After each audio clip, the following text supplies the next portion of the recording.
and the 4th President of Kenya.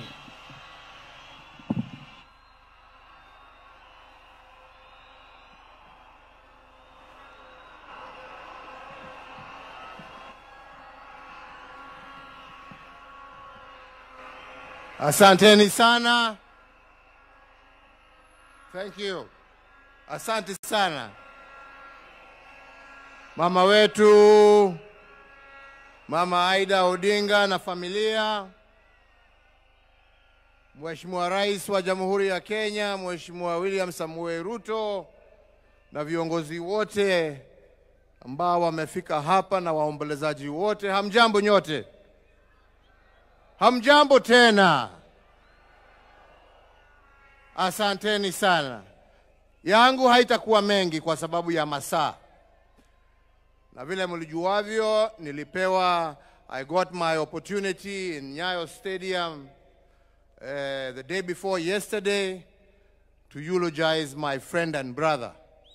So sitarudia yale ambaye tayari nimesema. Yale yamebaki siku ya leo ni tena kumwambia dada wetu mkubwa Aida na watoto wake na familia yote ya marehemu Raila Amolo Odinga, tuko hapa tena kuambieni pole. Tuko hapa kusimama pamoja nanyi dakika hii nzito kweli kweli.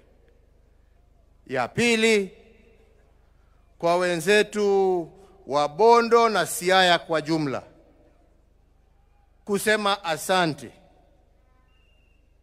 Mtoto wenu ambaye sasa amerudi nyumbani, back to the ancestors, mulitupea atumikie sio tu Bondo na Siaya, lakini Kenya na Afrika, na ametutendea na tunawashukuru. Asanteni sana.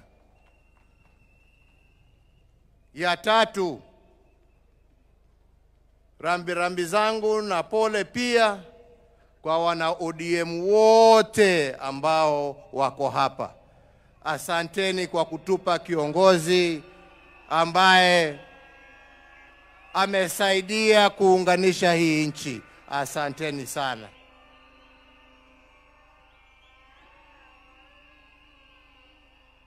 La mwisho ni kuombea ndugu yetu atembee safari ya amani. Mungu amuongoze kwa safari hii yake ya mwisho. We shall miss you, Jacob. We shall miss you. We shall miss you as a friend, a brother, and a leader of this nation.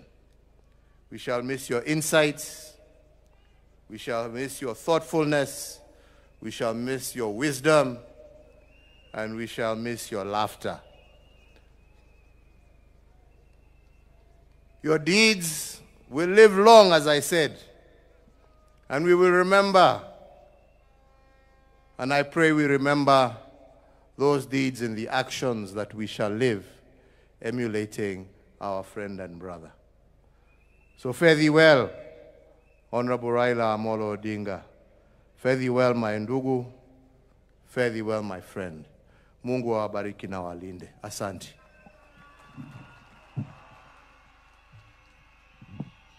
Asante Mheshimiwa Rais Uhuru Kenyatta.